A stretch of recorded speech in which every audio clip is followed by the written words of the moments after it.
సురేష్ నాయుడు, సర్వేపల్లి నియోజకవర్గ జనసేన పార్టీ.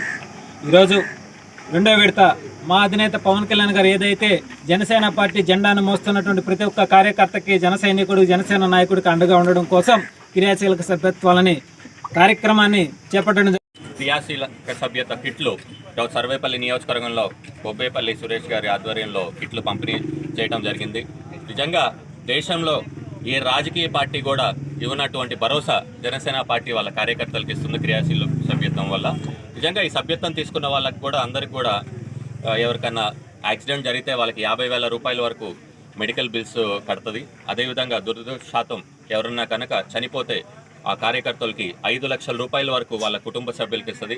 నిజంగా ఇలాంటి భరోసా, ధైర్యము వాళ్ళ కుటుంబ సభ్యులకి ఏ పార్టీ కూడా ఇవ్వడం లేదు, కేవలం జనసేన పార్టీయే పవన్ కళ్యాణ్ గారు ఇస్తున్నారు. నిజంగా ఈరోజు కిట్లు పంపిణీ కార్యక్రమం మేము ఈ సర్వేపల్లి నియోజకవర్గంలో అన్ని మండలాలకు కూడా మనం ఈరోజు ఈ ప్రక్రియ మొదలుపెట్టినాము. దాదాపు వారం రోజులు ఈ ప్రక్రియ కొనసాగుతుంది. ప్రతి ఒక్క క్రియాశీల సభ్యత్వం చేసుకున్న వాళ్ళందరికీ కూడా మనం కిట్లు ఇస్తున్నాము. ఈ కిట్లలో కూడా ఒక మనోగతం అనే బుక్ ఒకటి ఇస్తున్నాము. అదేవిధంగా ఒక మన జనసేన పార్టీ గుర్తైన గాజు గ్లాస్ కూడా మనం అందరికి కూడా ఇస్తున్నాము. ఇలాగా ప్రతి ఒక్కరికి, కార్యకర్తలకి, క్రియాశీలక సభ్యత్వం చేసుకున్న వాళ్ళందరికీ కూడా మనం కిట్లు పంపిణీ చేస్తున్నాము.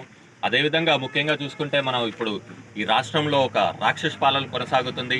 ఈ జగన్మోహన్ రెడ్డి వచ్చినప్పటి నుంచి అతను తీసుకుంటున్న తప్పుడు నిర్ణయాల వల్ల ప్రజల బ్రతుకు భారం అయిపోతుంది.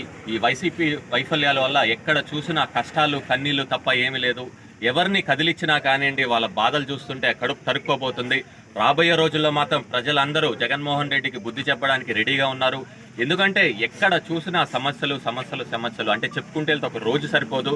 రైతులకి గిట్టుబాటు ధర ఇవ్వటం లేదు. అదేవిధంగా రోడ్లు ఎక్కడ చూసినా గోతులు ఉంటున్నాయి. జగనన్న ఇల్లులు అని చెప్పి అదొక పెద్ద స్కాము.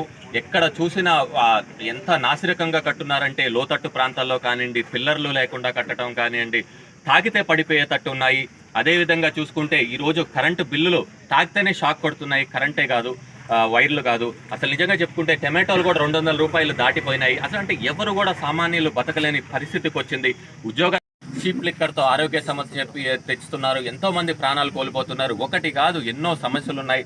రాబోయే రోజుల్లో మాత్రం జగన్మోహన్ రెడ్డికి బుద్ధి చెప్పడానికి ప్రజలందరూ రెడీగా ఉన్నారు. అదేవిధంగా మరోవైపు పవన్ కళ్యాణ్ గారు వారాహి యాత్రకి ఎంతో మంచి అద్భుతమైన స్పందన వస్తుంది.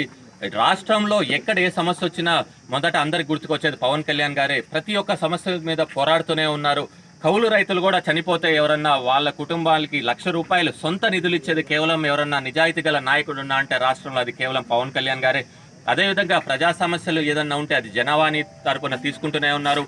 ఈరోజు రాష్ట్ర ప్రజలు కూడా అందరూ ఆలోచించి ఈసారి తప్పకుండా జనసేన పార్టీ గాజు గ్లాస్ గుర్తు కోటేసి గెలిపించుకోవాలి. ఎందుకంటే రాజకీయాల్లో ఏకైక వ్యక్తి పవన్ కళ్యాణ్ గారే. రాష్ట్ర అభివృద్ధి కానివ్వండి, భావితరాల భవిష్యత్తు గురించి కానీ ఆలోచించే వ్యక్తి ఎవరన్నా ఉన్నారంటే అది కేవలం పవన్ కళ్యాణ్ గారే. తప్పకుండా ప్రజలందరూ కూడా ఈసారి జనసేన పార్టీ గాజు గ్లాస్ గుర్తు కోటేసి గెలిపించుకోవాలని చెప్పి కూడా కోరుకుంటున్నాను. అదేవిధంగా రాష్ట్రంలో ఈరోజు ఒకటే నిరాదరణ వినబడుతుంది. అదేంటంటే hello AP, bye bye YCP అంటున్నారు. Hello AP, bye bye YCP ఎందుకు అంటున్నారంటే జనం బాగుండాలంటే జగన్ పోవాలి, మనందరం బాగుండాలి, రాష్ట్రం బాగుండాలంటే వైసీపీ పోవాలి. అదేవిధంగా భావి తరాల భవిష్యత్తు బాగుండాలంటే ఈరోజు మనకందరికీ పవన్ కళ్యాణ్ గారు ముఖ్యమంత్రి కావాలని చెప్పి కూడా ప్రతి ఒక్కరు కోరుకుంటున్నారు. జై హింద్, జై జనసేన.